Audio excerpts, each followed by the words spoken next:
Hello everyone, how's it going today? I want to do just kind of a quick review for you guys on the ECOTRIC 26-inch fat tire electric bike.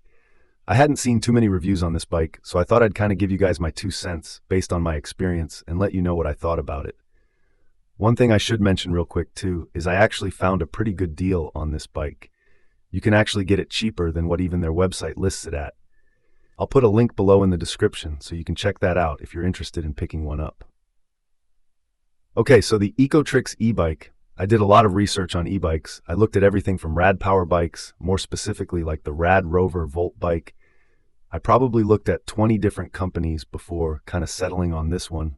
And I'll tell you right off the get-go, I'm extremely happy with this bike. In my opinion, this bike is as good, if not better, than the Rad Rover, which costs around $1,500. This bike can be had for well under $1,000.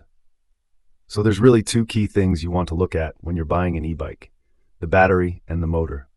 Those are by far the most expensive things on an e-bike. They account for 75% of the cost of the entire bike, and they're the two most expensive things to fix if they need to be repaired or if they fail on you. That's why I like the ECOTRIC so much, because they use a good motor and a good battery. The motor is made by Bafang. If you're not familiar with them, they're the largest electric motor maker in the world. They're a Chinese company, but don't let that put you off. They make exceptionally good motors. If you go on Reddit and different forums and look it up, a lot of guys buy Bafang motors for their own bikes to make their own e-bikes. If you want something really more powerful, they make some very powerful motors. But this one's a very, very good quality motor. It's going to last for a really long time. The battery took me a while to find out actually what the cells were, but after doing a lot of digging, they're actually Panasonic cells, which is really good.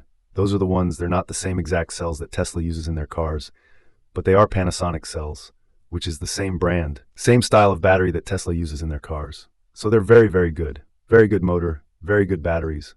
That alone surprised me. I really didn't expect that kind of quality in a bike this cheap. In my opinion, this bike should be priced about the same as the Rad Rover. It's almost identical in specs and quality. Now the frame you don't have to worry about. I mean, frames, the way they're welded now, they're not going to break on you. Believe me, they're not. This one's exceptionally solid, surprisingly rigid in a good way. Now there is no suspension on this bike, but don't let that put you off. Because it's a fat tire bike, most fat tire bikes, even if you look at the higher end ones like by Specialized and stuff, I'm talking normal bikes, don't have suspensions because the fat tires themselves are the suspension. And this one's no exception. It's a very cushy ride. I wouldn't want a suspension on this bike, to be honest with you. It uses a Shimano drivetrain, nothing fancy but not bad. At least it is a name brand Shimano one. I mean, it's a lot better than a cheap knockoff style one, so it is a legit Shimano system. The mechanical disc brakes stop exceptionally fast, very well, and they do have cutoffs on them, which is really nice. I didn't think they would initially have that for a bike of this price, but what that means is when you pull the brake, it disengages the motor. So you're not like fighting the motor if you accidentally forget to lay off the throttle or something like that when you brake. It's not going to fight the motor to stop the thing, so you can stop a lot quicker, which is important because these bikes can go really fast. And I guess I'll get to that now. 500 watt motor, 36 volt battery, 12 amp hours. What does that all mean? Well, let me put it this way.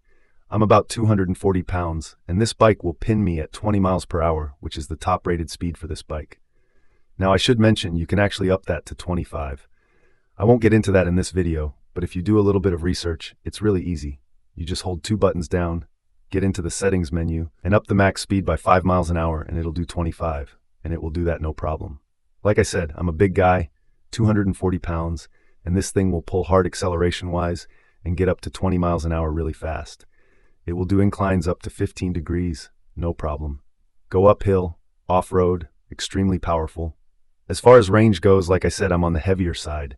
Typically, if you're going just pure throttle without pedaling at all, it'll do about 20 miles. If you're pedaling with it, and I mean very, very lightly, just basically kind of moving your legs, it'll easily do 30 miles. So that's really, really good range. I've yet to go on a 20-mile bike ride. That is a long way to go on a bike, so pretty much any range you're ever going to do on it, it will handle. But yeah, I was extremely surprised with the quality of and the speed of this bike for the money. Like I said, I have no affiliation with ECOTRICs or anything like that. This is just all purely my opinion. Yeah. So anyway, I highly recommend this bike. Remember, you can get it cheaper than on their website if you use the link below. Anyway, thanks for watching. If you have one, leave a comment. Let me know what you think about it. I'd be happy to hear. Or if you have any questions on it too, I'd be happy to answer those for you if you leave them in the comments below. Thanks for watching, guys, and have a great day.